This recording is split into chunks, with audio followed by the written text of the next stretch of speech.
Every town has an Elm Street. Let's get high. Come to Freddy. We need you, Jesse. We got special work to do here, you and me. You've got the body. I've got the brain. This is God. Told ya, comic books was bad for ya. Hey, Danny, better not dream and drive. Nice hearing from you, Carlos. Stop, kid. I don't believe this fairy tale. What's wrong, Joe? Getting tongue-tied. Yes. Swords of the children. Give me strength. You are all my children now. Welcome back to the Skewered Universe Podcast. My name is Jeff. And I'm Leiann. And we're going to be continuing on our Nightmare on Elm Street series retrospective. We're going to get to... I'm excited! We're going to get to Part 5, The Dream Child. But first, we got to talk. We got to have a little conversation. I have a song stuck in my head, Jeff. What song is stuck in your head? You say you like my hat. My hat! Would there be a reason for that? So, you know how we mentioned on the previous episode that I was on that I kind of have a thing for ceiling fan heads? Yes. Yeah, I created a TikTok account where I find people with ceiling fans behind their head, and then I do like an AI art version of them to make it look like they're wearing a hat. And so far, the only song I've used for every single one of the videos is "You say you like my hat, my hat." That's pretty clever, though. But I mean, it's one thing. What else? Unless you find another song about hats. True. So if you're interested in AI art and ceiling fans, look up on TikTok hashtag ceiling fan head. You're welcome. We'll put it in the show notes. That way you know what hashtag to look for. It's literally the dumbest thing ever, but it occupies my time. It makes you happy, right? Sure. Yeah. It makes me feel like I have a purpose. Yeah. You get a chuckle out of it, I'm sure, and then also wondering what the hell the AI was thinking and some of the stuff it creates. Well, I mean, I don't want to go off on a tangent, but I'm noticing that AI art is racist. It does not like black people or any person of color. Gee, and that wouldn't have anything to do with the programmers behind the AI, would it? So now I kind of find it to be my mission to do my best AI art for black content creators. Make sure that AI art is representing those who have been horribly not included, horribly wronged. Jesus. Yeah, I can't even say, like, what one of the ones I did was this larger, dark gentleman. And, yeah, it insisted on giving him body hair everywhere. And I'm like, excuse me? Excuse me? Wow. So I couldn't even do that person. I couldn't even do that creator because it was insisting. Yeah, that's a problem. Yeah.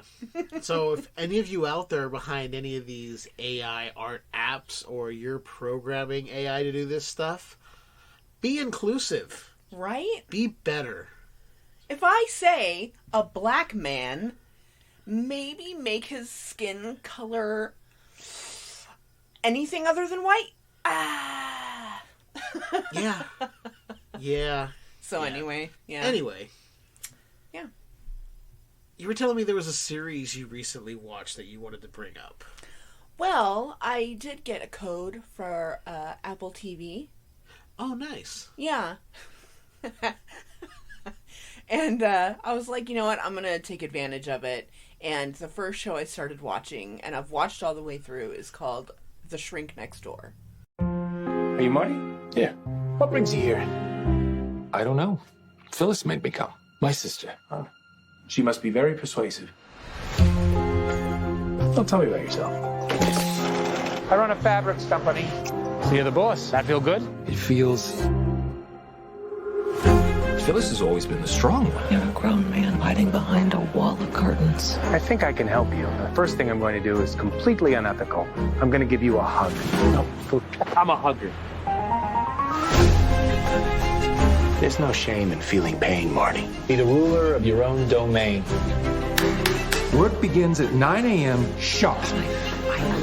Phyllis! I'm trying to be ruler of my own domain. This therapy is really working out, huh? It is. It really is. The goal of life is to live. Will turn you into the man you truly deserve to be. This doctor's a little unconventional. He's a miracle worker. What is he doing here? Helping us. What do you think? So much fun. Is that allowed? Well, it didn't work, didn't I? He's changed my life. He's changed me. You clearly have a good eye. Me? You're the one with the good eye. Eyes. 2 eyes. The appropriate quota of ocular spheres. Why are we running? I don't know. Run! You're growing, Marty! Is he your psychiatrist? Psychiatrist, business partner, best friend. How does all of that work? He just has no boundaries, and I don't trust him. Cut her out of your life. She's the only family I have. Without trust, we have nothing. I trust you completely. This is my decision. He's living in your head. I am going to take care of everything. Feels good, doesn't it? Yeah.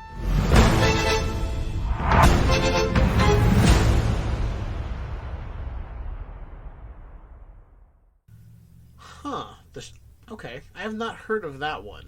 Yeah, so it's inspired by the true story of Marty and the therapist who turned his life around and then took it over. When he first meets Dr. Ike, Marty just wants to get better at boundaries. He learns all about them and what happens when they get crossed. Ooh. Now let me tell you the cast. Will Ferrell. Okay. Paul Rudd. Mm-hmm. Kathryn Hahn. So far, so good. And for all the people that love Paul Rudd and think he is just so awesome. He's my boyfriend. Oh my god. Charismatic, and everyone loves him, right? He is awful in this show. He's a great actor. Phenomenal actor. I hated his character so much from the very beginning. He is very unlikable. Nice. Oh, I like when Paul Rudd gets to step away from... And I think he's naturally just kind of a goofy guy anyway, but he's a Shakespearean-trained actor. So when he gets to show off his chops and is like, oh, you need me to be an unlikable POS? I can do that. And plus, I really appreciate that the characters were Jewish. And so Paul Rudd and Will Ferrell get to play Jewish characters. Okay. And Will Ferrell is really great in it. I really like it. He's very likable. You want to stand up for him. Okay. Yeah. Cool. Yeah. I'll have to check that out. Yeah. Sounds interesting. Now, when we were talking about it, I was thinking maybe I heard that title. Does it have to do with someone keeping someone hostage at some point? No. Okay, then I'm thinking of something else possibly. No, this is a true crime thing. Okay. Where this was a real therapist / psychiatrist / doctor / entrepreneur / he basically stole people's money and convinced them to leave their families behind, and he took over their lives. Holy shit. Yeah. Wow. Yeah. When you were saying all the slash, I thought you were going to say /podcaster, /vlogger, /this. No. Hey, don't come into my sphere, man. No. No, but it sounds really interesting. It's got a really good cast. I'll have to check it out. Yeah, and then Kathryn Hahn is I love her. And I think it's funny because in the movie she's in, How to Lose a Guy in 10 Days, mm-hmm. she plays a character who pretends to be a therapist. Oh, okay. I haven't seen that movie in a while, so it took me a second to remember. It's one of my guilty pleasures. You don't have to be guilty about it. It's just one of your pleasures. You like to put it on every now and then. I'm not a huge romantic comedy person, but I think it's funny. There's a couple every once in a while you like to put on, yeah. Yeah. Yeah, she's great. Anything I've seen her in, she's been awesome. I don't think there's been a bad performance from Catherine Hahn. She's really good in the Marvel Disney Plus series WandaVision, too. Plays a wacky neighbor, and then there's a turn where you're like, oh, you're not the wacky neighbor. Okay. Yeah, it gets a little... It's Disney, so it's not... Okay, I say this, and yet we all know Disney is fucking dark as shit. But this isn't like horror dark. This is like comic book, superhero, supervillain dark, so... Got it. Take that as you will. Mm-hmm. So is there anything else you've been watching or doing, or... Well, I have been continuing on the Netflix games. Oh, really? I've been playing a game called Cats and Soup. It's basically coin farming, but they make soup, and it's cats that you can dress up in little outfits. So the more coins you get, like, the more things you unlock, or... Yeah. Okay, so it's one of those type of games. Like, you have to... Basically just mining coins, and This is the one you showed me where, like, the cats are on, like, trampolines, and... Well, they have to relax. They have their downtime. So one station is a trampoline station. Another one is a little palm tree with a radio, where they sit and listen to the radio. Another one is a couch with a TV. Okay. Because it's Netflix and chill. Makes sense. It's kind of cute because they reach over and eat popcorn, but they're angled kind of lazily, like they're watching TV on the couch. Like we all do. Yeah. Okay. Yeah. What about you? Well, I recently... Well, I'll talk about something I watched, and then I got something else to talk about. So I recently watched a movie from 1994 called Tammy and the T-Rex. The only reason I watched it was on Shudder. It was one of the Joe Bob things from a couple years ago. I was like, okay, fine. I'll fucking watch this movie. I heard people, talking about, oh my god, it's finally there, and it's the uncut version. Because apparently this movie was released heavily edited for a PG-13 family movie release, and it tanked. And then someone in Italy found the uncut version and released it, and then Vinegar Syndrome got hold of the uncut version, and it's on Shudder. This movie's not good. It's dumb. It stars a young Denise Richards and a young Paul Walker. They were 23 and 21 and dating at the time of this movie. But, I don't know. Joel was like, this is fun. I don't know anyone who doesn't like this movie. I'm like, I might be the only person. So I heard people going, oh, this one's fun. I'm like, it could be fun to have a bunch of friends over and just trash it. This is bad. I mean, some of the acting is fine. Joe Bob was saying it's probably Denise Richards' best work. Possibly. Although, I mean, there's not really a high bar for Denise Richards' acting. Right? I mean, I hate to say Honestly, it, but... I don't know. I mean, she was in Wild Things, right? Yeah. I thought she did good in Wild Things. She did good in Wild Things, and she showed her tits, so, I mean, that's what everybody remembers, really. Apparently. You know it's a good movie. It is a good movie. And there was Kevin Bacon dong as well. I like the plot. Yeah. Okay, Wild Things is a good movie. I'm just saying, she was fine. But there's not a stellar performance, like, standout. Oh my god, she deserves so many awards for this. Or like, that was a breakout role for her. It was more like, oh hey, she's hot and showed her boobs. The movie overall, I was blown away when I first saw it in the theater because I didn't expect what was going to happen. But this is not the Wild Things podcast. Yeah, Tammy and the T-Rex was dumb. It was fun because I watched it with Joe Bob giving all the behind the scenes stuff, but... It's not good. Hey, it's somebody's cup of tea, so whoever enjoys it, more power to you. It's not for me. It's not something we're going to cover on this podcast. Exactly. Exactly. I was going to try and get through a movie called Gator Bait earlier from the 70s, but I thought you were going to say Gator Baiter, and I thought, is that a weird porn? Because I would watch that. There probably is something out there called Gator Baiter. I mean,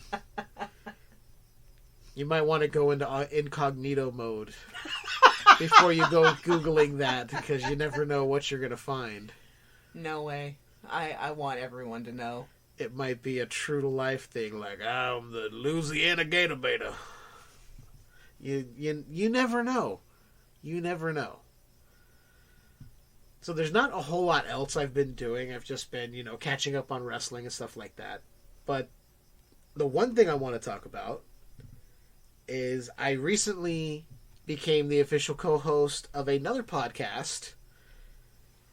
You've heard the gentleman on here before. His name is JB. He does Tales from the Podcast. I am now the new co-host with him on Tales from the Podcast.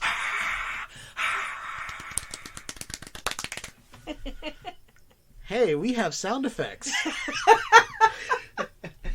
Yeah, I'm really excited. We just did our first show with me officially as the host this past Saturday. Technically yesterday at the time of this recording, so May the 6th. Yeah, so for people who aren't terribly familiar with that podcast, how does it work? Tales from the Podcast is typically a show that covers the series Tales from the Crypt from HBO. We'll also cover horror movies, possibly other anthology shows in the future, as we are coming to the end of Series 7, which is the final series of Tales from the Crypt from HBO. Sorry, my phone thought I said Siri, and I took a second to see what was happening. And it's also like it's live video, right? It Every is. week? Live video every Saturday. We stream at 7 p.m. Pacific, 10 p.m. Eastern.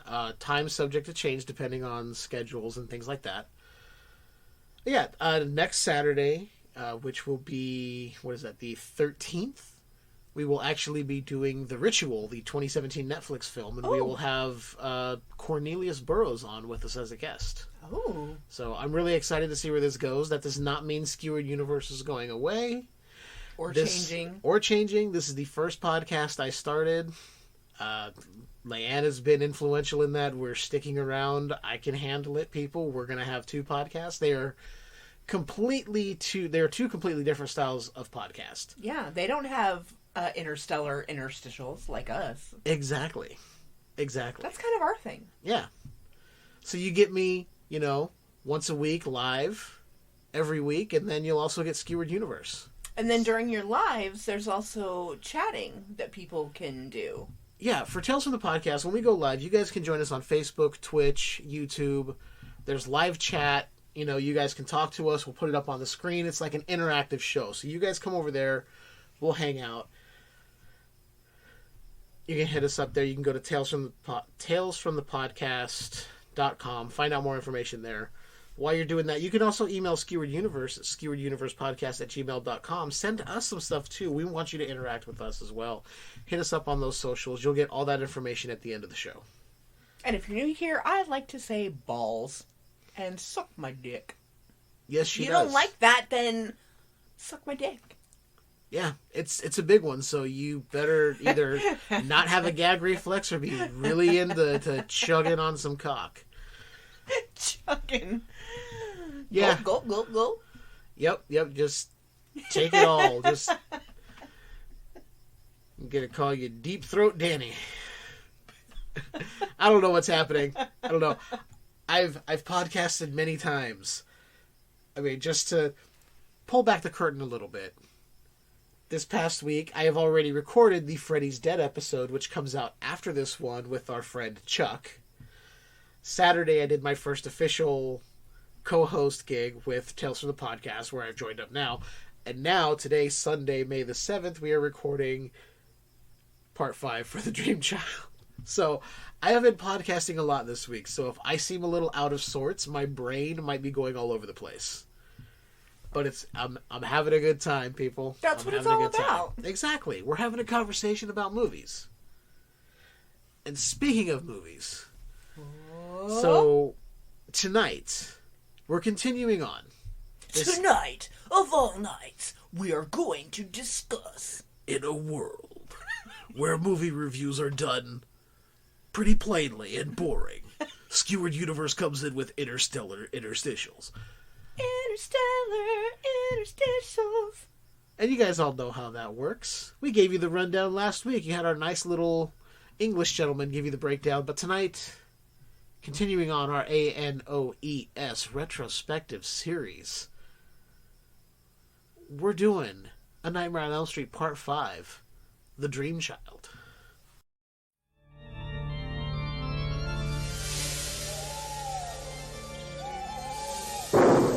His mother was a God-fearing woman. His birth was an unspeakable horror. Please don't let him do that! His life and death have been one incredible nightmare. But now all that is going to change because Freddy wants to become a daddy. Want to make babies? What's wrong with me? You're just a little pregnant. Even if he has to adopt. Do unborn babies dream? When it comes to chills. It happened while I was awake. When it comes to screams. That part just start. When it comes to pure terror. Bon appetit. No one delivers like Freddy. Better buckle up. All right, Krueger. This time it's for keeps. A Nightmare on Elm Street 5, The Dream Child. It's a boy. When it comes to terror, remember, Freddy knows best.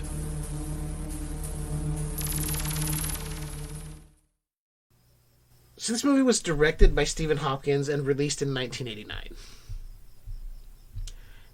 Do you think you've seen this one? Yeah. Yeah? I don't remember it, but Don't again, remember it? Okay. I mean, 1989, I was 9 years old. That's, you know what? I was born in 1980, so that's my right. Yeah, in 1989, I was 10 years old. So, yeah. You still have to do math. Every year that ends in a 9, I know I'm a 0 age. Yeah. So anyway, yeah, I've probably seen it. Okay. Kind of like the other one we watched. I've seen it, but I don't remember it. That's why I like doing it this way, because I know typically the interstitials are done for movies either neither of us have seen or one of us hasn't seen. But when it's been so long and you only have seen maybe the TV version and there's bits and pieces just floating around your head. Yeah. I find this a good way to bring it back. And I like that you say there's bits and pieces in my head, because I always try to remember, okay, which is the one where he has the tongue coming out of the phone? Which one is the one where it's the meatball faces on the pizza? Mm-hmm. Which one has the oatmeal stairs? At a certain point, things start to run together, so you're like, oh yeah, I remember. Somebody might bring up part 4, and you're like, oh yeah, this happened, and they're like, no, that happened in part 5 actually, or no, that came from Freddy's Dead, and what else you're thinking of came from part 1. After a while, all of Freddy's stuff, it's just like, it could have happened anywhere. Yeah. So I'm excited to see this one again. Good. For reals. So we're gonna go ahead and get started. We'll talk to you guys in just a few minutes. Let's all go to the lobby. Let's all go to the lobby. Let's all go to the lobby to get ourselves a treat. Delicious things to eat. The popcorn can't be beat. The sparkling drinks are just dandy. The chocolate bars and the candy. So let's all go to the lobby to get ourselves a treat. Let's all go to the lobby to get ourselves a treat. All right, we've just watched 15 minutes of the movie. I want to give a quick synopsis here, just basic. So we're picking up about a year after the events of Part 4, The Dream Master. We see that Alice and Dan are very much still a couple, and we have a whole bunch of new friends that are just going to be cannon fodder for Freddy. I mean, it's almost like they forgot their friends were killed off in the last one, and they make a quick little mention about her having dreams, and like, it's just, I don't feel in control since the events of last time. Well, if you don't dream him up, he can't hurt us. Like, okay, Thanks who for cares the about advice. who cares about our friends who were butchered and my brother who got killed? I love you, Dan. It's cheesy. Well, I love that the opening credits are chalk on a blackboard, but it isn't font. Mm-hmm. Because I made sure to see like if it was a font they were using, and I don't think it was. So I like that little touch. Yeah. I'm not sure how it was done. I've never heard if it was like animated or if somebody, did it by hand. I'm not sure how it was done, but it's an interesting opening title sequence. Yeah, and then it opens up with like bits of fleshy bodies intermingled, and then she hops in the shower, cue mandatory nude scene, which we always appreciate. The drain gets backed up, the water gets too hot. The shower breaks apart and fills up with water. By the way, I love naked women submerged in water. like I mentioned in the previous episode, I would love a waterbed with a chick in it. That would be fantastic.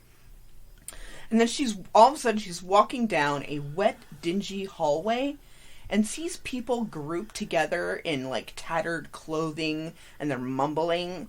But now she's dressed as a nun while two dudes are doing like a body count. And then they all stop and kind of come toward her. She screams awake in her room and sees Freddy's bare face, only to realize she's alone. It's pretty intense. And then it just goes right to the next scene, which is graduation. So let's blow this pop stand. They're making party plans for the night and summer plans abroad. Mm-hmm. Someone in the background was wearing a dog cap with like flappy ears in the background. I thought that was pretty amusing. She wasn't sure her dad was going to show up, but he did. I'm not sure why so many parents were wearing baby blue, but apparently that's a theme in the 80s. I don't know. It's weird. Like that powder blue. I'm like, I thought that was a 70s thing, but here in 1989. And then they all take pictures. And she comes upon a playground and sees little girls jumping rope, singing the Freddy song. All of a sudden it's nighttime, and she's running through trees to find them. The camera's circling around her, and she sees a nun running upstairs to a castle? It's supposed to be like a convent / hospital for the asylum type place. As what you were seeing earlier in that dream where she was walking down the hall naked and then was dressed as a nun, was basically her at the asylum being locked in a room with 100 maniacs. She was in the dream as Amanda Kruger. So the two orderlies were trying to take a head count of how many crazy people were down there milling about. And we see... Now, I still, to this day, I don't really know if it's actually Freddy or he's just one of the 100 maniacs in there, but we see Robert Englund sans Freddy makeup, just a dingy, dirty version of Robert Englund, very much playing it up to the camera when he shows up. He's just eyeballing the camera, just staring it down, like it's Alice's point of view, but he's just right in the camera looking at you. It's like, okay, Mr. Englund, I see what you're doing. But real quick, you gave it excellent where we're at. I love what you did there. Real quick, I want to touch on, we have Lisa Wilcox returning as Alice, Danny Hassel coming back as Dan. So those are our two main characters right there. As far as the new friends, we have Kelly Jo Minter as Yvonne, Erica Anderson as Greta, the aspiring model, according to her mother. We have Joe Seeley as Mark, the sunglass-wearing, semi-bleached hair friend. You know, basically, here's new friends for Freddy to kill. And you get that right away. There's no depth to these characters, just like, oh, your new friends coming in. Okay. And of course, we have Robert Englund returning as Frederick Krueger. You can't have a Freddy movie without him in the 80s, baby. They tried. They tried in part 2, and it didn't work. Stuntman didn't know how to walk. No. So far, what's your kind of feelings in this first part? Are you waiting to see where it goes? Okay, one of the reasons why I love the Freddy movies is because of, like, the dream world, the dreamscapes, because I tend to have dreams that, like, my whole life that are kind of like that. Okay. And so I'm like, I kind of feel at home. It's familiar. The weird visuals. Yeah, the houses, the rooms, the hallways. And the fact that she's, like, dressed up as a nun when I was a kid. You know, when people ask you, what did you want to be when you were little? Mm-hmm. I want to be a fireman. I want to be a veterinarian. I wanted to be a nun. Okay. I liked the outfits. Hey. Everyone's got something they want to be when they grow up. I couldn't even tell you. I think it ranged from fireman to policeman to actor at one point. I don't know. Yeah, I wanted to be a nun, so this is like, it feels like home. Nice. All right, so are you ready to get back to it and see some more of this nun-tastic movie? Yes. Because there's more nun stuff. That's good. That makes me happy. All right, we're going to continue on, guys. We'll talk to you in a bit. Hi, folks. I'm Rico. Oh, Nacho. He's Peppy. See? You can find us at the concession stand in the lobby. Along with all sorts of other tasty goodies. See? Rico's Nachos, a refreshingly new and different snack discovery. Chock full of high-quality ingredients, crisp, fresh tortilla chips, covered with creamy aged cheddar cheese, topped off with zesty jalapeno pepper rings. Rico's Nachos, out of sight. Remember, folks, we're the new star at the snack bar, Rico's Nachos, a new taste treat you can't beat. See? Rico's Nachos, on sale at the snack bar now. Another 15 minutes in. Sorry, I didn't give you a warning there that we were coming back, did I? So apologies, but another 15 minutes in. What are your thoughts? I've seen this enough times. I know exactly what all the beats are. I want you to give us, like, the last time what you're thinking so far. Well, because I haven't seen this since I was a kid, this is basically new to me, so I'm just giving my rundown of my point of view. Which I love. Let's go. Let's do it. Okay, so we last left off with her running into the castle. Right. Or, to me it's a castle, but whatever. Okay, so she walks down a dingy corridor. You can hear very faint singing. She sees a very odd, large, black baby stroller. Yeah, like a pram from hell. Like there needed to be a little bit more of that, because that was a weird creation. Anyway, all of a sudden she's being pushed on a stretcher and she's screaming. She's surrounded by doctors and nuns. She sees herself with them, and now a different woman is on the stretcher and she's giving birth. One of the doctors says, "Holy shit, what is it?" And it's one of God's creatures. The little creature baby and everyone disappears, leaving the delivery room a mess. She walks into the chapel. It's tattered and dingy, of course. She hears the creature baby running and hiding and grunting. Well, as baby Freddy is screaming, the place gets kind of uprooted, and he grows into an adult. His feet looked weird. There was a point where he jumped or fell or something, and his feet were weird. Yeah, he wasn't fully formed yet. He was still reforming and growing back into an adult version. Yeah, so then things get quiet, but you hear his blades scraping on the wall, and you hear him laughing. "It's a boy!" So then a nun starts talking to Freddy, saying, "It's not gonna happen again." He says, "We'll see, bitch." She says, "Look for me in the tower." And he says, "You'll never find her." And then the next scene is the diner. Very quiet. All of a sudden, her coworker startles her, and Alice becomes hysterical. We go right to the next scene, which, well, not scene, but different location, which is the high school pool party, where the friends are drinking and chit-chatting. There's a dude that's drawing comics talking about Melissa Keys. Some ancient person who killed his kids didn't like what his kids were doing. They didn't like how they were running the kingdom or something. Something. And then he cuts his hand on a bottle. Alice calls Dan from the diner saying Freddy's back and to come see her at the diner. So he takes the truck to go see her, and the music is like very 80s action horror music. Mm-hmm. I love it. He hears his mom on the radio talking shit, and Freddy is like the radio announcer guy saying to kill the ungrateful brat. Well, he loses control of the truck. Freddy is now driving the truck and drinking. He pours the beer on himself and starts dissolving. Yeah, he pours the champagne on his shoulder to use his own arm as a seatbelt. Yeah, and they crash back into the high school pool, except there's no one there. And now the truck is locked. So he steals a motorcycle. Cue more silly 80s action music. Definitely.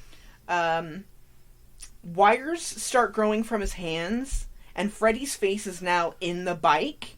And then more wires are growing throughout his entire body, and he's kind of turning into a weird creature. And you hear Freddy say, "Better not drink and drive," or "Better not dream and drive." I'm like, okay, shut up. And then Alice is still at the diner. She sees Dan getting sucked into this red hole in the wall, right? And she's like, "Oh no, something's happening. I better go outside." And she goes outside, sees a fiery crash. Dan is now Freddy. And Freddy says, "Hi, Alice. Want to make babies?" I love that you give us that rundown because it's exactly... That's... Mwah. But I love that you give us your little, like, what the hell? And, like, things like that. Your way of doing it is beautiful. Thanks. Yeah. That sequence with Dan's transformation where Freddy's, like, possessing the bike and, like, morphing him into this, like, biomechanical I creation. liked it. I really liked it. It's one of my favorite in the series. Unfortunately, it's also heavily cut down.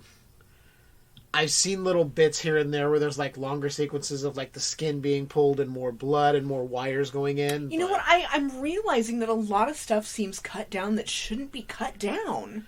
The 80s was a very difficult time for horror movies. The MPAA was so up on their high horse about how horror can corrupt the children and this and that. And, hey, newsflash, there's a number of other things out there corrupting children and causing them to do shit. Horror movies are the least of your fucking worries. Yeah, I wanted more of that, creature on the bike. And I wanted more of that really weird, intricate pram. That it was large and black and kind of like... I don't know how to word it. Ribby? Yeah, it was tattered and just black, and it looked like it had come from the bowels of hell. Like, it was very, like, demonic kind of looking. But then they just skip right over it. I think it comes back, but I'm not sure. Okay. I don't remember a lot of it. Like, I know the beats of this movie so well as I'm watching it, I'm like, oh yeah, that's what happens. But... Yeah, so with the previous one I was on, there was a lot going visually in each scene that covered, like, the whole... the entire screen was filled with something to draw your attention. attention. It was kind of artistic. Mm-hmm. And this one is more of tons of stuff going on. Right. There's a lot of stuff going on. Rennie Harlan, from what I've seen of his movies, is very visually appealing. They're like everything, there's always something on the screen for you to watch. I haven't seen a lot of Stephen Hopkins things. He's the director of Part 5 that we're watching. Mm-hmm. British director, so maybe that has something to do with it. I know that was... He took some Gothic influences, which is why that hospital, asylum, convent looks like a castle. That's why we get the church again, and it looking... I really appreciate the fact that, when people portray dream worlds in movies, they kind of don't get it right. And I feel like this one's getting it right, because it's like...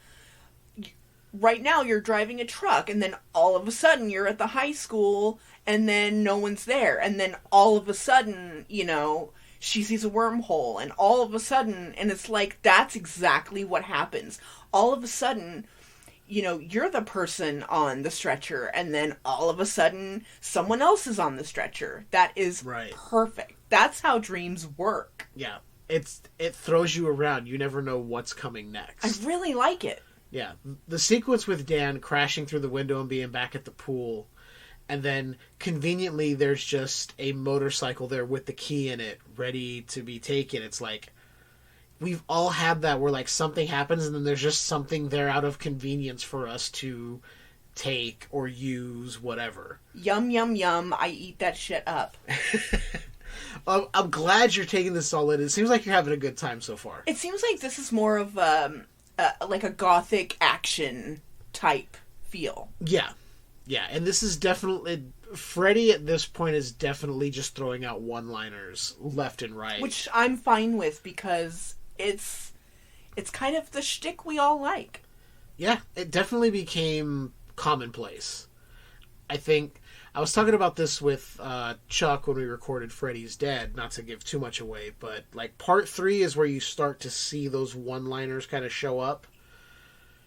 4, they get heavy, and then 5 is where it really starts to get heavy, and then Freddy's Dead is littered with these one-liners. So that's... in a way, it kind of sucks, because in some ways it takes away from that darkness that Freddy had early on. But then he was such a pop culture icon at one point that it's just what we came to expect. So everyone's like, yeah, it is what it is with Freddy. Yeah. So, you ready to get back into this? Let's get back into it. All right. We'll talk to you guys in a minute. Show starts in 6 minutes. As everyone knows, rainbows usually have a treasure at the end. Let's follow this one and see if we can find the pot of gold. Father, I suppose you've come to claim me treasure. Well, we'd like to see the gold first. Ethan, there's better than gold in here, me lad. No, just look here, no. Candy, refreshing soft drinks, popcorn, ice cream. Well, that's some treasure, but anyone can buy luscious treats like these at the snack bar. You don't tell me. Do you suppose you could get me a job as a snack bar attendant?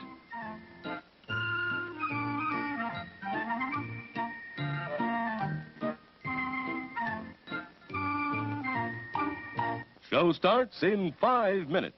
Just like that, another 15 minutes down. Leiann, you want to catch us up where we're at? Sure. I'm having a hard time with, keeping up with character names, so if I say what's-her-face and what's-face and her friend the dude... I know the characters, so if I need to interject, I can tell you. Okay. So, the where we were at last is, she sees what's-his-face in a fiery crash, right? Right. So she wakes up in a hospital and is told Dan had an accident and is dead. She says Freddy did this and she's hysterical. The doctor tells her she's pregnant. They're going to keep her overnight for observation. While she's trying to go to sleep, the door creaks open and there's a little boy named Jacob. He says he's lonely in his room and he just wants to see if she's okay. He noticed that she was sad. And then he walks away. Then she's in her room, surrounded by dolls. Or is Greta. that someone else? That's what I thought. That was Greta, the aspiring model. Okay, so Greta's in her room, surrounded by dolls, going through school pictures and stuff like that. Then she's at... Alice is at school talking to her friend, Yvonne. Yvonne. They're leaving the hospital. Yeah. Oh, is that... Oh, okay. Yeah. See, I get confused by the locations. Yeah, they were leaving the hospital and they were discussing the little boy. Yeah, and she says, well, there's no children's ward at the hospital, so that doesn't make sense. And then she's with her friends and explains the story about Amanda. Freddy's mother. Yeah, and then she goes into details that I literally don't care about at all, if you want to fill that part in. Story of Amanda Kruger. She was raped by 100 maniacs in the asylum that was ran by what she called a religious order. Basically a Catholic Church-run asylum. Then she gave birth to Freddy, who killed children of Elm Street. The parents got mad because he was released on a technicality, burned him alive. He's taking revenge. Okay, and then her friends tell her that she's just stressed out because of her parents and the baby, but they swear that they're there for her. Then she's at home in the kitchen crying, and the dad's putting away the groceries, and they talk about her becoming a mom. He says, don't make a habit of it. She's like, okay. Then Greta's at a fancy dinner party, and frickin' nothing. Sorry, I got distracted. So Greta's at a fancy dinner party, and the mom is 100% dismissive of Dan's death, and goes on and on about just fucking garbage. This woman is garbage. Yeah. And all of a sudden, Freddy is a chef now, and he's feeding Greta in kind of like a high chair type thing. And he says, bon appetit, bitch. And is it the mom that says, we want nothing but the best for Greta? Yes. Yeah, and then, so he's feeding her, and her face gets super fat, and then he hugs her, and she freaks out at the table. Well, Alice is looking in the fridge, everything is getting moldy, and big face Greta shows up and scares Alice, but then the fridge is normal again. And then Alice and Yvonne go to see Mark at his work at a warehouse, I guess? Yes. And she keeps warning her friends about what's happening. Yvonne is very dismissive. She says, I don't want to talk about this. Get back to reality. Whatever. And Mark puts her in check, saying, people are getting murdered. I want to know more. Right. And he yells at her and then eventually apologizes. He's like, look, it's not your fault. I'm stressed out. My friends are dying. Sorry. Well, then she goes to work. Alice and Mark go into a different room of the warehouse, I guess. Yeah. And you can see his sketches up all over the walls, which I think is super cool. Because clearly he's talented, he's proud of his work, and, you know, I like, as someone who likes art, I appreciate his comic book creation is plastered everywhere. He's very proud of his work. Yeah, there's a TV going, and they're talking more about Krueger. Yeah, that's basically where we're at right now. You did leave out one little detail. Freddy pulls the fridge shut. With Greta. See, the thing is, I'm typing notes on my phone. Right, so you can miss that little detail. So yeah. I'm sure you knew Freddy had a hand in the fridge shutting. Maybe. And then there's a note stuck with a magnet on the front that just says, die, bitch. Yeah, so there's a couple of things. Buy milk, buy eggs, die bitch. There was a couple of things that really bugged me about this last part that we just watched. One is when her friend Yvonne goes, well, Alice is asking, what's wrong with me in the hospital? And her friend Yvonne goes, nothing's wrong with you. You're just a little pregnant. Bitch, nobody can be just a little pregnant. That's not a thing. It's not a thing. I get where you're coming from, because a lot of people will feel the exact same way. I guess I can kind of give the flip side of that. When you're newly pregnant, the pregnancy isn't always viable. Right. And so you're not even allowed to tell people at that time. And so I think that's what she means by you're a little pregnant. Like, sorry to tell you this, but you got a tiny little Freddy inside you. Sorry. Yeah, that could very well be. It could also be just the way Yvonne handles things. Like, you're just a little pregnant. Yeah, we don't really like how she handles conversations. Yeah. Then the fact they're all sitting there. Now, these three friends of hers, they go to the same high school as her and Dan. They have no fucking clue about what happened the year before, that the kids were getting killed by Freddy, that she fought Freddy. Nothing. They are completely fucking clueless. And she's like, here's the story of Freddy. And they're all like, oh, come on, really? Well, we're your friends, and we're going to help you. They're going to have to go through us. And she's like, that's what I'm afraid of. She's like, you three idiots don't understand. Mark's finally coming around. Greta didn't get a chance to because she got choked out by Freddy way before, he took the bitch out quick. Yvonne is just like, no, sorry, I got work. I don't believe this dream bullshit. It's like, you live on Elm Street in Springwood. You should know something about this. But they're just like, never heard of Freddy Krueger. Like, really? Really? Yeah. This series only started 5 years before we're at this point. It's something that always bugs me about this. I'm like, you guys should at least know something. Like, hey, wait, I remember hearing something about that. Wasn't it all made up, though? Something, or like, just give them something like, hey, we know you went through a lot last year with this, but there's no way it could be coming back. Maybe it's just from all the stress or whatever. Instead, they just act like they have no idea. Yeah. So it's little things like that that bother me, but ultimately it's just one minor thing. Well, but it's consistent throughout, so I understand what you're saying completely. Yeah. It's just a little something, a glimmer of something. Yeah. You know, this movie doesn't take place that long that far into the future where it wasn't... It's not like in Freddy vs. Jason, which we're going to get to, but they talk about the parents and the adults of the town have just stopped referencing Freddy at all to keep anyone from mentioning his name. You don't say it, don't speak of him. We don't say it, we don't invoke him, nothing happens. It almost reminds me of It. Uh-huh. All the adults are like, we don't know what you're talking about, we're going to pretend this didn't happen. Right. The difference is, it was very much controlling the adults, whereas this one, the adults were like, we don't know what happened. In the back of their minds are like, we know, we just don't want you to bring that fucker around because we can't stop it. It's like a fucking demonic plague. Yeah. Yeah. You ready to get back to it? I'm ready to get back to it. See some more dream killing? Yeah. All right. We'll be back after this.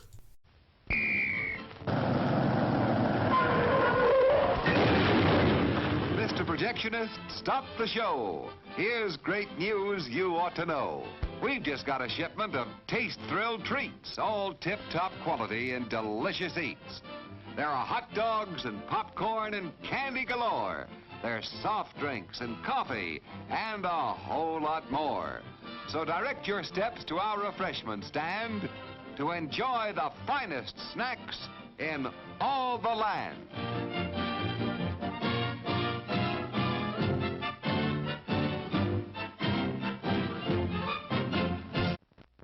We're back after another 15 minutes. So, Leiann, you care to let us know what's happening now? Sure. So I guess the where we left off was that her and Mark are talking in his workplace, and they talk more about Krueger. Right. So then she sees his sketch of the Freddy house, because I guess she can't find Mark. Right, he fell asleep. Yeah, and she draws herself in as a stick figure with a red marker. She slowly goes upstairs and hears Mark calling for help. She sees a hole in the floor, another one of those red wormhole things that we're finding out is like a womb. Yeah. Essentially. And then she pulls him out and the hole seals up. He sees blood on his hands and then falls back into the floor. I think because he fainted at the sight of blood, it like pulled him out of the dream world or something. Okay, that makes sense. So then there's Jacob again. He's standing there. And he's saying that he's been having dreams and is waiting for someone. He's holding like this really demented teddy bear thing, which I appreciate because I also have a demented teddy bear. And he's upset that she doesn't want to be a mom and explains like he's her baby or whatever. Right. So she runs back up some stairs, sees Mark, and explains about Jacob. Then she goes to talk to Yvonne at the hospital, because apparently she's a candy striper, and I missed that. She keeps talking about Freddy and the baby. Well, she gets an ultrasound with apparently a paddle from one of those defibrillator things that you pointed out. You're like, wait a minute. It was the first time I ever really noticed in that scene. I had never paid attention. I'm like, okay, ultrasound, cool. They're going to find out. Then I was like, wait a second. This time watching it with a little more of an analytical eye. Yeah, you were like, okay, now Leiann, from a woman's view, is that a paddle? I'm like, yeah, I don't know what that is, but that's not how they do ultrasounds. Yeah, they just laid it on her stomach. They weren't moving anything around, and no. I've had a couple ultrasounds, within the last 9 to 10 months, and it's not how they work. I thought maybe things were different in the 80s, so I looked it up, and all of the machines didn't have a paddle like that, so. Yeah, so. Yeah. Whatever, it's fine. So they do an ultrasound and the screen glitches and she becomes like a part of the ultrasound via this blue like light over her body. Mm-hmm. And she essentially enters the womb and she sees a totally normal baby. But then Freddy's face is right in the side of the womb and she screams to the doctors, "What's he doing to my baby? He's taking their souls and making it like him." And her friend was like, "You really need to get some rest." And then the doctor makes a phone call. We don't know what that phone call is until later. So then she and Yvonne get home and she explains more. Yvonne is continuously dismissive. And I noticed that in the background in the bedroom, there's a plant wearing pants. Huh, I didn't notice that. It's a plant wearing pants. So yeah. Mark shows up, and he's got these newspaper clippings. Yvonne gets upset and bolts. And Mark actually suggests abortion. Well, Alice is like, no, he's a part of me. I want to keep him. He's a part of me and Dan. I want to keep him. And then her dad calls to her downstairs. She goes downstairs, and there's company. It's a couple. Well, they are the Jordans, the parents of Dan, and they want to adopt her baby.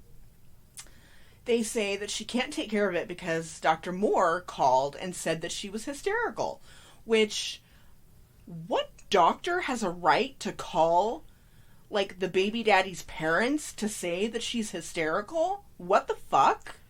Yeah, there's a trivia that says he blatantly broke his Hippocratic oath. Absolutely. Calling someone that was not a direct family member. Oh, I was so mad when I saw that. But she was like, absolutely no, absolutely not. They say, well, guess what? We're going to take you to court because we have a right to it. Which, no, they fucking don't. Nope. So, her and Mark bolt and go back to his place of work to talk more. He explains that What's-Her-Face's grave is actually empty. Amanda Kruger. Yeah.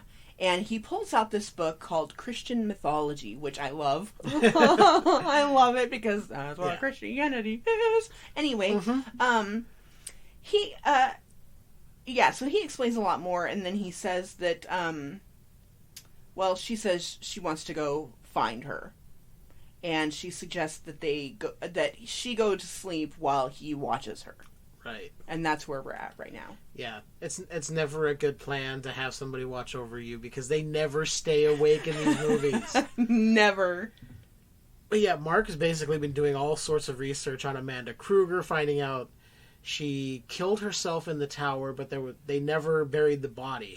Has a memorial stone in an empty plot. I love that he's so supportive of his friend. Yeah, like, he's the only one. Like, Greta was like, hey, we're here for you, and she didn't get a chance to be any more supportive. She probably would have had she not, been fed to death.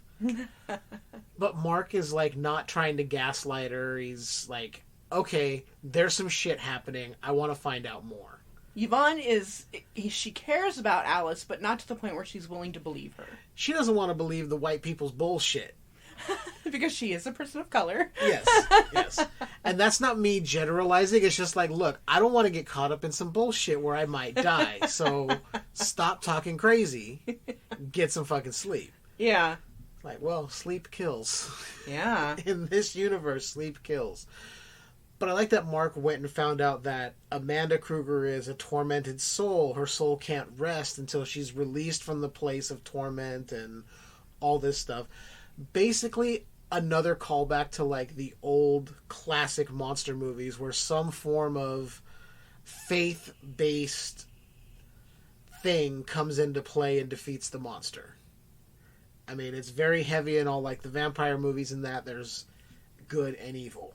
Good usually triumphs over evil. So it's hearkening back. And some people be like, oh, well, it's just an 80s slasher. I'm like, there's a little more to it when you really look at it. The balance of good and evil, the fight, the Christian mythology. Freddy is this demonic entity basically from hell in a sense. They're trying to use Christian mythology to figure out how to defeat him with the power of good, releasing a tormented soul of Amanda Kruger. So there's more to it. I always now that I see it, I'm like, it's very much that classic movie monster trope of good will triumph over evil. Yeah. Yeah, that's how I see it. Yeah. You ready to continue on this journey? Yes. All right, let's do it. It's intermission, it's intermission. It's intermission, it's intermission. Ice cream, candy, lemonade too. And there's a hot dog waiting for you. The popcorn's popping and it's ready to go. You know all the great food is stealing the show. Get up out your seat and get yourself a tasty treat down at the snack bar. Snack bar. Pardon me, boy. Yeah, baby. Will you take me to the snack bar? You know what I like. Everything's ready when the first meal's over. There's nothing like a pizza with a ice cold cola. Get up out your seat and get yourself a tasty treat down at the snack bar. Snack bar. It's intermission, it's intermission. It's intermission, it's intermission. It's intermission, it's intermission. It's intermission, it's intermission. Get up out your seat and get yourself a tasty treat down at the snack bar. Snack bar. It's intermission. Once more, 15 more minutes have been watched. The movie's rolling right along, so Leiann, you've been taking notes, you've been taking us through this journey of you rewatching this, and it's like a first-time watch. Care to continue on with what you're doing? I love listening to it. Oh, thank you. I try really hard. I work really hard on my notes. It shows. So where we last left off is she was going to sleep while Mark watches, which, as we know, is always a good thing. Yes. So it goes to Yvonne in the locker room. She's clearly upset. She gets into a hot tub, and she kind of sinks down into it. We then see Alice in her dream searching for Amanda, right? She goes up some rickety stairs to the brick wall. Yvonne, because it's at this time it's cutting back and forth. Right. So Yvonne hears Freddy's blades and gets out of the hot tub. She decides it's a smart idea to climb the diving board, and it kind of tears open and becomes like this large claw or hand. Yeah, reminiscent of Freddy's razor glove, sort of. Yeah, and she winds up falling. Cue organ music and screams and Freddy laughing. And she's now in a boiler? Is it like a boiler in the asylum? Yeah, it looks like it's a hybrid of like the boiler room and the asylum. Yeah. So he says, "Hey Alice, let's rock and roll." Alice slides down some chains into the boiler, I guess. Freddy appears from the water. "Where are you going? Piglet, the party's just getting started." Do you like my Freddy impression? I do like your Freddy impression. It's dead on. So he then pulls Yvonne up by her hair. They escape out the doorway, and then he closes the door. And I guess he's afraid of Amanda? Yeah, it just started in this one where he has a fear of Amanda for some reason. We're not entirely certain why. Well, Yvonne admits that Alice isn't crazy. Finally. Mark is going through his comic books and flips through Nightmare from Hell. Mm-hmm. KC Comics. Kruger Comics. Yep. He's then pulled into the comic book where it's like an industrial type background. It's like a black and white version of where he was at before. Oh, okay. Yeah.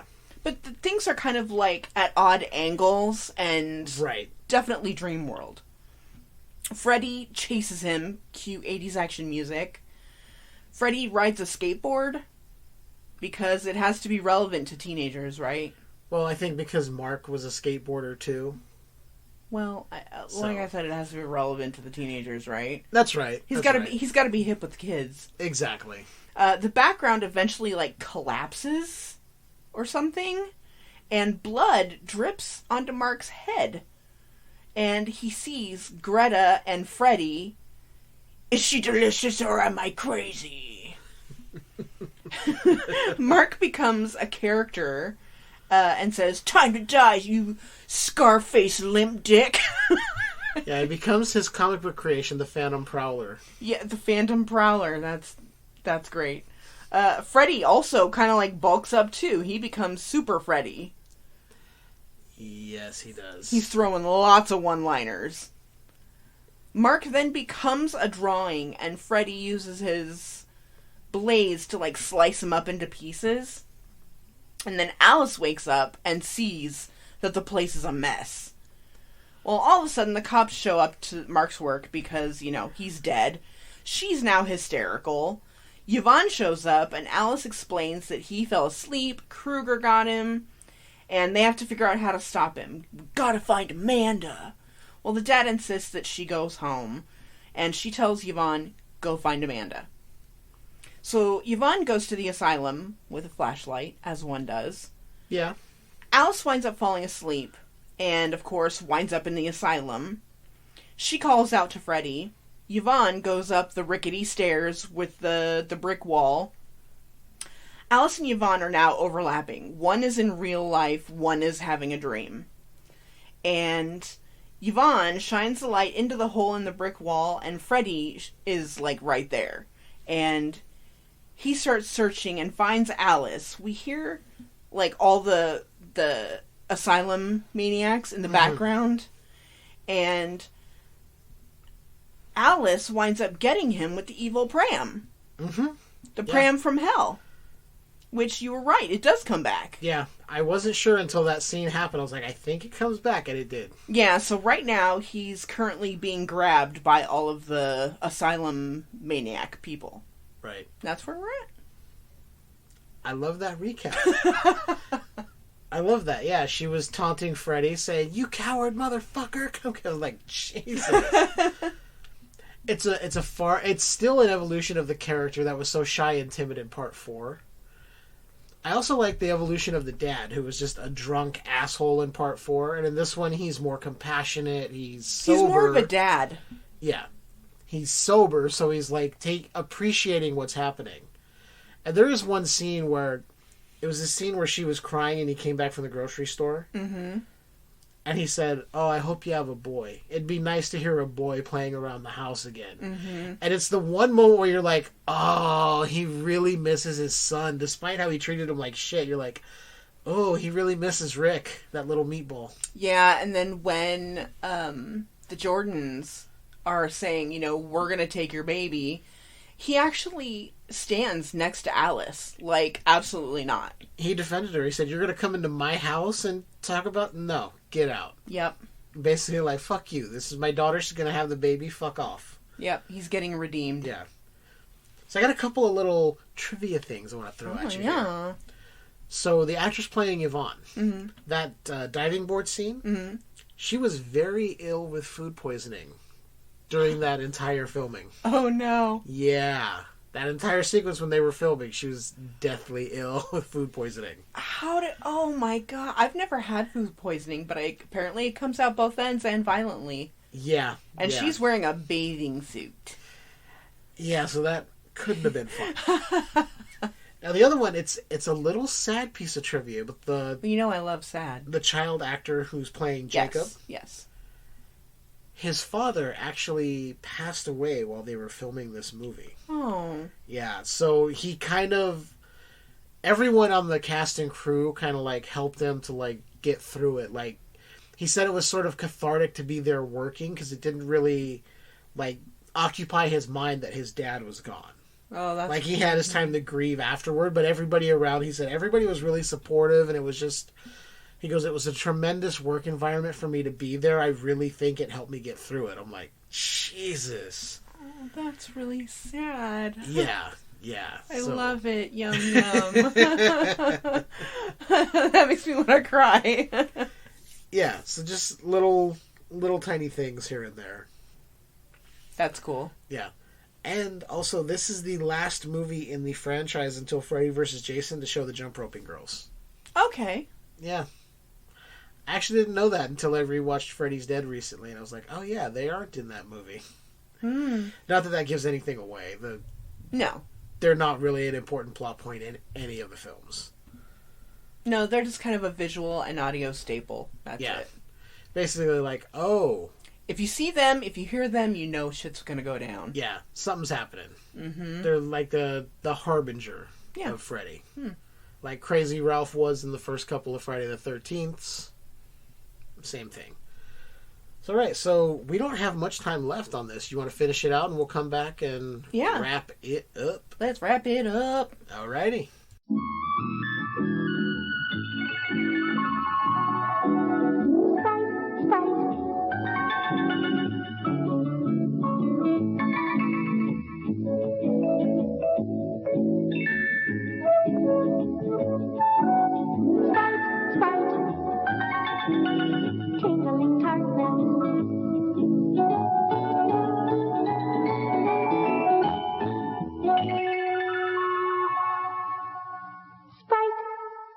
Just like that, we have finished Nightmare on Elm Street Part 5, The Dream Child. Care to let us know how it ended, Leiann? Okay, the ending is very chaotic, and I had a very hard time keeping up with what the fuck is going on.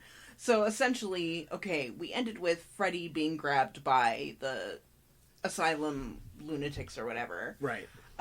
His arm gets torn off and turns into spiders, which freaks Alice out. She's like stomps on him. Then they're gone, and we hear a child laughing and Freddy playing with the child. Mm-hmm. It's Jacob. Jacob takes Freddy's hand, and apparently the dream turns into like the stairs from Labyrinth, where they're all different directions. Yeah, that's basically what somebody said, is it basically becomes a scene from Labyrinth. Yeah, which I appreciate, because Labyrinth is one of my favorite movies. Right. I thought it was funny that Freddy's arm was dangling. It was his new look. Yeah. And so, of course, he's trying to get Jacob. Well, Dan shows up, also calling to Jacob, but it's really Freddy. Mm-hmm. And Alice grabs and holds Jacob. There's a better view of the labyrinth stairs and the intricate columns, and I really appreciate it. Jacob explains to Alice how Krueger keeps finding her. And she calls out to Krueger again. She then turns kind of into Krueger and then splits, and then Krueger splits from her. Right, because essentially Jacob told her Freddy was a part of her now because of how he invaded through Jacob. Yeah. So they were like one and the same. Yeah, and then they wrestle for a bit, of course. Yvonne falls into part of the cathedral and, sees a nun. Well, the nun is a corpse and turns into Amanda and says, "Thank you," and then disappears. Well, then Amanda reappears and then calls to Jacob, saying to help Alice. So Jacob then turns, kind of scarry, like Freddy-esque, Freddy. Yeah, asking, him to teach him. And Amanda kind of gives him a little pep talk. And then Jacob is like, "School's out, Krueger!" And then tongue fucks Krueger's torso? I don't know. What the fuck? What the fuck happened? I don't understand. That's a way of putting it, yeah. It's like a... I don't know how to describe what comes out of his mouth. I think what they were going for was it was him using the souls that Freddy was feeding him of Alice's dead friends. But the souls kind of look like a huge arm/tongue? Yeah, they hit him and then there was nothing there and then you could see 3 heads shoot out the back. Yeah. They pull out from his back and then Amanda reaches for a cute cooing baby, which the fact that things continuously change keeps fucking me the fuck up. So then, okay, Amanda reaches for this cute cooing baby that turns into Krueger, and then she takes him within herself. And then Alice also takes a baby and takes it within herself. And then Freddy kills Amanda by, like, reaching through her torso. Yeah, so what happens is the three heads that shot out of Kruger's back are essentially Dan, Greta, and Mark. Right. So they're, like, pulling Freddy somewhere. What they did was they pulled the baby Freddy out of the adult Freddy. So when Amanda reached down for the baby, she was reaching for creepy baby Freddy. Right, okay. And the cute baby was Jacob. Jacob reverted back to an infant from a child. Because that makes sense. Yeah, of course. So it's fine. You know what? Normally, I would not be okay with this much nonsense, but the fact that it's a dream world, it's fine. Okay. Yeah, so Freddy kills Amanda, and then we go to the end. Yvonne and Alice are with the baby. Jacob Daniel, and they're at a playground. Dad is happy. They coo with the baby. They have lunch. And then we see the Jump Rope Girls singing the Freddy song. The end. Yeah. Roll credits. Yeah. Yeah, it's... this... Of the original 5 movies that were released before Freddy's Dead, The Final Nightmare, this was the low point. Really? Yes. Interesting. I mean, I still had fun. It still made money at the box office, but this is genuinely the one that nobody really cares for. Oh. Yeah. Well, what does that say about me if I like it? It says nothing because there are actually a lot of people who grew up watching this one. And see, I don't actually like it. I don't really remember this one, so I don't think I saw it. I've seen this one numerous times. I like it fine enough. It's not one of my favorites in the series. I can definitely see why so many would say it's a low point. But at the end of the day, it's hilarious Freddy one-liners, some interesting kills. Like, I don't mind the comic book kill. I know people who hate Super Freddy. I don't care for Super Freddy, but I don't outright hate it. You know what? I love it. It made sense for him if the kid, Mark, is going to turn into his comic book superhero that he created, why wouldn't Freddy turn into a comic book supervillain? I mean, if people are going to try to put logic in movies that are based in a dream world, I think that's kind of silly. Right. I think these are the type of movies where you need to, like in dreams, just go with it. Go with it, have fun. There's gonna be the gore. There's gonna be the scary theme. Mm-hmm. There's gonna be the funny stuff. Just go with it. Have fun. I really like this one. Okay. I really like it. So you would give it a recommend to somebody, say somebody hasn't watched it, or say they watched it once and had bad feelings. Do you recommend they go back and watch it again? I would, but only if they listen to this episode of our show. Okay. So that maybe they can see a different view. There's a caveat. Got it. Yeah, kind of. I mean, you can't just watch a movie and expect to like it when you didn't like it before. That's not really going to work. But maybe you listen to me and go, oh yeah, I didn't really think about it that way. Then yeah, I recommend you give it another shot. Yeah, look for the plant with pants. I mean, seriously, it was like this plant that was relatively high off the ground, and then I don't know what was holding the plant up, but there was just a pair of jeans. So it's plant pants. Hey, it was 1989, so who knows what kind of weird-ass shit. There was weird shit in the 80s in people's houses, man. But you know what? Like I've mentioned in our previous episodes, I love seeing the bedrooms. You do. You really do love 80s bedrooms. I really do. Then we'll say Alice's bedroom in this kind of didn't look like a teenager's bedroom. It looked like a middle-aged woman's bedroom. I'm going to go ahead and disagree with you on that, because in the previous one we watched, one of the girls' rooms looked like that of a middle-aged woman, because it was like wispy and kind of a romantic vibe. Okay. And I'm like, that's not a normal teenager's bedroom. This one like, her bedroom is one I would have. That's Okay. probably how I would have. Okay. I mean, not the plant pants, but I wasn't that creative. That could just be me seeing it a different way from a male perspective, thinking that's not how a teenage girl's room would look, but I didn't see too many teenage girls' rooms when I was a teenage boy, so... Yeah, I think this movie is good for if you partake in, like, drugs or if you drink or something like that, this would be good to watch because there's so much bizarre shit going on where you're like, what the fuck? Did he just tongue fuck Freddy's torso? Yeah, there's...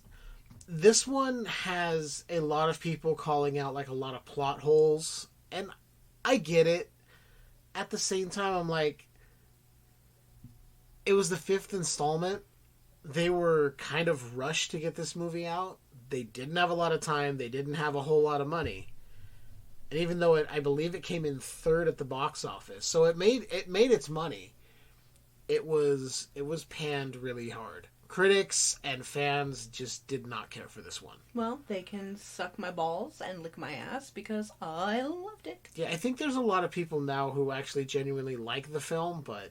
I mean, I really like the comic book aspect. I like that the kid was an artist. I liked it.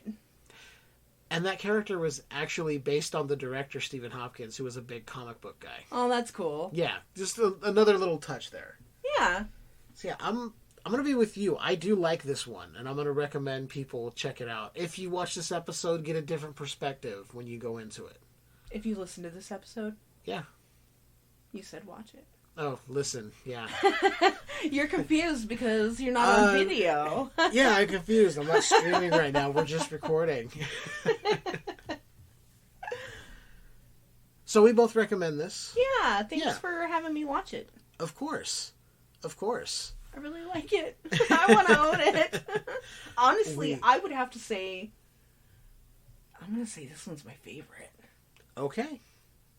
But then again, I've got weird taste, and not everybody agrees with my opinions. So everyone's entitled to their opinion. Everyone's allowed to like what they like. And we do own the entire series down there. There is a box set. We own the entire series. Nice. So, at any point, if you want to pop in the Blu-ray, you can. I probably will. And it's also available digitally in Vudu, like how we watched it tonight. Yes. Yeah. The entire series is there. I'm so excited. All this right. was fun. Thank you. Thank you. Thank you for giving us your insight. I really like this, and I wish we would have done it for part 4 this way. Yeah. But, yeah, I want to do this going forward a few more times when we do our Interstellar Interstitials. Yeah, okay. If it's something where you're like, hey, I have no idea about this. I want to get your perspective and your notes, because it's so much more interesting to watch it through your eyes, essentially, as opposed to me just reliving it, having seen it like 90 times. Yeah. I'm glad I could be entertaining. Very entertaining. Thank you. So with that said, I want to put the call out right now. So, you guys, we have the Gmail account, Skewered Universe Podcast at gmail.com. You can hit us up on Facebook and Twitter and Instagram. You'll get the links at the end here. But I want you guys to start sending in your experiences with the entire Nightmare on Elm Street franchise. Good, bad, funny, crazy. You know, if the standee at the video store freaks you out, send that stuff in. Because my plan is, if we get enough of those, we'll read them. Or if they're audio clips that you guys send into the voice, not the voicemail, the email. We don't have voicemail. Don't try calling us. If you send in audio feedback to the email, we'll include it in the show. We'll do a whole thing at the end of Freddy vs. Jason when we get to that point.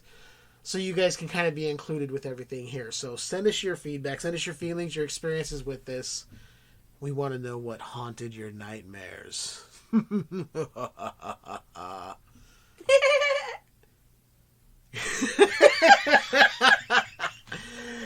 was a good laugh. That was a good one. That was a good one. I felt left out. So with that, keep your eyes peeled, because after this episode, we're going to hit you again with Freddy's Dead, The Final Nightmare. You can listen to that. Me and Chuck sat down. We had a good conversation on that. Remember, weekly Saturdays, you can go over to Tales from the Podcast. I'm co-hosting on there over there now. Let me get my tongue straight here. So, Saturdays, 7 p.m. Pacific, 10 p.m. Eastern. Twitch, Facebook, YouTube. Hit us up there. Remember to jump into the live chat there. As far as Skewered Universe, hit us up on the socials. Email us. If you want to start a podcast, we have a Podbean affiliate link in the show notes.